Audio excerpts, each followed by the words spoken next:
we are presenting our usability test for the GE 74853A. I'm Felix. Oh. I'm Ari. And I'm Rohan. So our setting for the usability test was the Alpha Phi house in the common room. So we chose what we believe to be the three most important aspects of the clock to test: setting an alarm, changing the time zone, and tuning the radio. And our three metrics were time taken, buttons pressed, and ease of completion. So for more details on the metrics, we believe that time was a good measure for setting alarm because the user would want to be able to set the alarm quickly and easily, so how quickly they'd be able to get it done is a good measure. As for changing the time zone, in case the user is on a trip, they would want a simple function that allows them to change their time zone. So the number of buttons pressed is a good measure, as needing to press fewer buttons obviously improves the user experience. And for radio tuning, since the radio doesn't have any presets, the user will have to scroll through manually, and we wanted to know whether this was a challenging experience or not for the user. So a rough measure of difficulty was the best way of gauging their experience. As for our intended users are college students because their schedules are really complicated and they need something to help them wake up on time. And yeah, I'm going to talk about the results.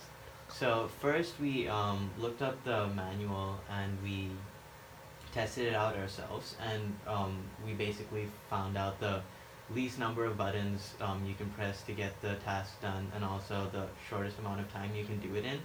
So now with this benchmark we have something to reference the actual tests against. So yeah, as we can see here, the time to set an alarm and tune the radio are fairly close to the benchmark. That just means that they had an easier time doing it. The buttons pressed, where the buttons pressed were a little high.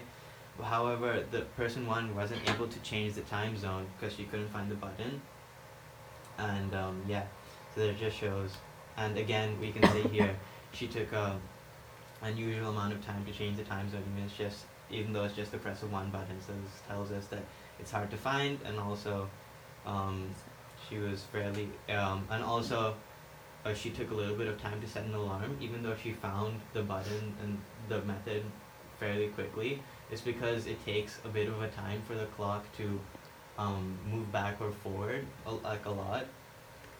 And thirdly, lastly, we can see a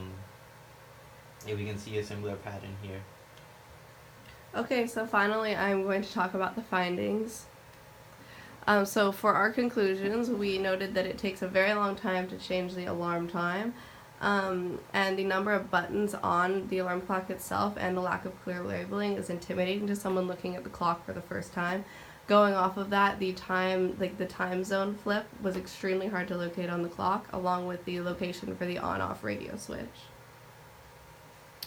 Oh, okay, and some design recommendations. So we set a more intuitive button layout, along with better labels for those buttons, and relocation of the on-off radio button for the controls of the radio.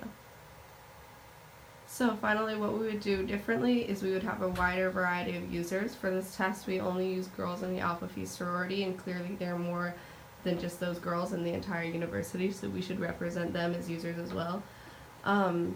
And then along with that, we need to ask more in-depth questions to the users about the completion of the tasks, and finally test all the functions of the alarm clock because there are so many. Thank you. Thank you.